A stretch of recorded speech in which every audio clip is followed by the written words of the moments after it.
Não sendo do Governo, seja quem for, cabe-lhe que tipo de papel? Fazer pressão? Fazer pressão, acompanhar aquilo que é a recuperação em termos que podem ser aceitáveis e admissíveis em função às questões orçamentais.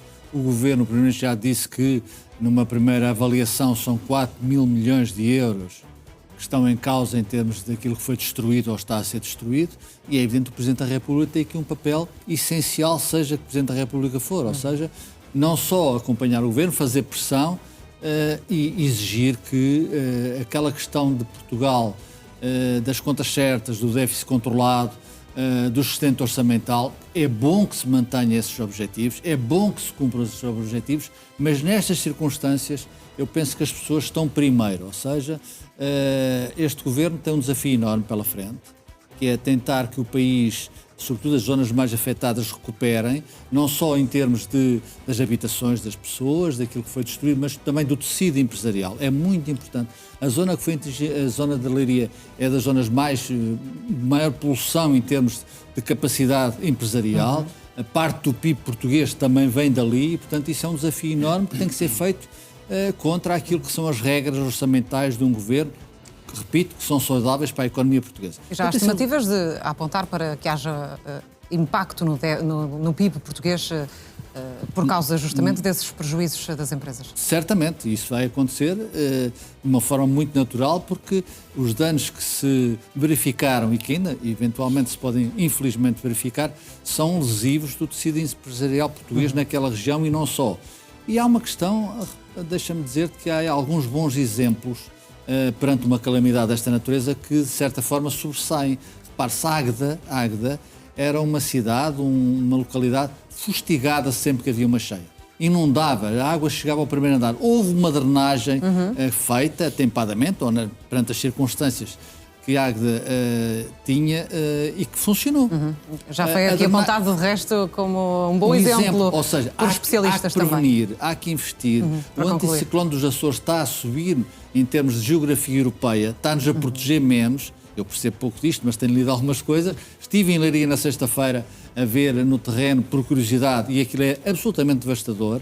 E, portanto, é preciso que qualquer governo, este governo certamente, tenha a noção de que é primeiro recuperar aquilo que as pessoas perderam e depois, ou simultaneamente, recuperar a economia. Isso vai ser um desafio enorme e por isso eu digo que este ciclo eleitoral vai ser longo. É um dos desafios, Rui Batista, do próximo Presidente da República, não deixar cair o tema, até para prevenir novos desastres? Sim, eu diria que mais do que o Presidente da República é do Governo. O Governo tem que rapidamente mudar a maneira como está a atacar esta crise. Acho que se impõe uma remodelação, nós já falámos aqui diversas vezes na remodelação, que pode ter sido atrasada. Na administração interna, nomeadamente? Nomeadamente. O Governo precisa de um número 2, Eduarda, precisa de um número 2. É claro, neste momento, que o Primeiro-Ministro vale quase mais do que o Governo. Só quando o Primeiro-Ministro pegou nas coisas é que as coisas começaram a correr bem. Não há ninguém em que ele possa dizer, olha, está aqui uma espécie de vice-rei para recuperar esta zona centro, como disse o Raul, e muito bem, é uma das zonas mais produtivas do país. Aliás, zona centro, Leiria, Aveiro, depois o Minho e a zona do Porto, o Grande Porto, são provavelmente o grande motor industrial do país. E esta zona de Leiria há um espírito empreendedor que tem que ser mantido e recuperado. Vem muitos problemas agora, porque vai ser as empresas que não vão poder arrancar, os salários que não vão ser pagos, mão de obra, falta de mão de obra para recuperar aquilo. Essa vai ter que ser a primeira missão do Governo, que é o órgão executivo, muito provavelmente com o Presidente da República, a sugerir e a perguntar como é que as coisas vão. Quando tiver tempo, o que o Primeiro-Ministro vai fazer uma remodelação, vai fazer algumas mudanças, nomeadamente na pasta da Administração Interna, se calhar é desta vez que a Ministra da Saúde vai, e ele tem uma solução no Governo para o Ministro da Administração Interna, que é o Leitão Amaro, que até se fez filmar numa espécie de sala de comando.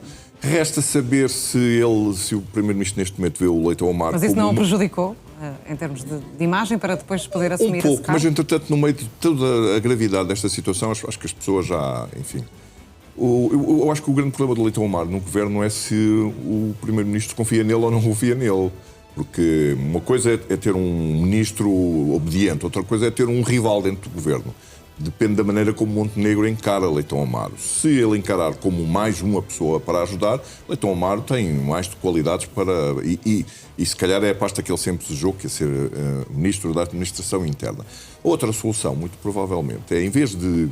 Esta solução, aliás, de escolher um Ministro forte para gerir este pacote do que aí vem, é para mim muito melhor do que criar uma missão de serviço. Porque a missão de serviço não se senta no Conselho de Ministros. E é preciso alguém com força que se sente no Conselho de Ministros... liderada por Paulo Fernandes. Exatamente, que negocie as coisas. É preciso um Ministro que dê cara por isto. Vamos ver o que é que o Governo vai fazer. Mas isto é vital, é muito importante para os próximos meses. Quanto ao Presidente da República, o Presidente da República, depois de eleito, eu acho que nós vamos conhecer um Presidente da República bastante diferente daquele que tivemos como candidato, porque ele não vai estar calado e, apesar da política valer o que valer, ele tem uma reeleição daqui por 5 anos. E se ele, neste momento, foi eleito numa espécie... O Raul já lhe chamou aqui União Nacional, uma expressão que eu não gosto pessoalmente, mas se ele vai ser eleito numa espécie de União Nacional, acho que podemos dizer, sem quebrar nenhuma regra da Comissão Nacional de Eleições, que ele é super favorito para ser eleito. A verdade é que ele, nos próximos 5 anos, vai ter que recompor até a sua família política.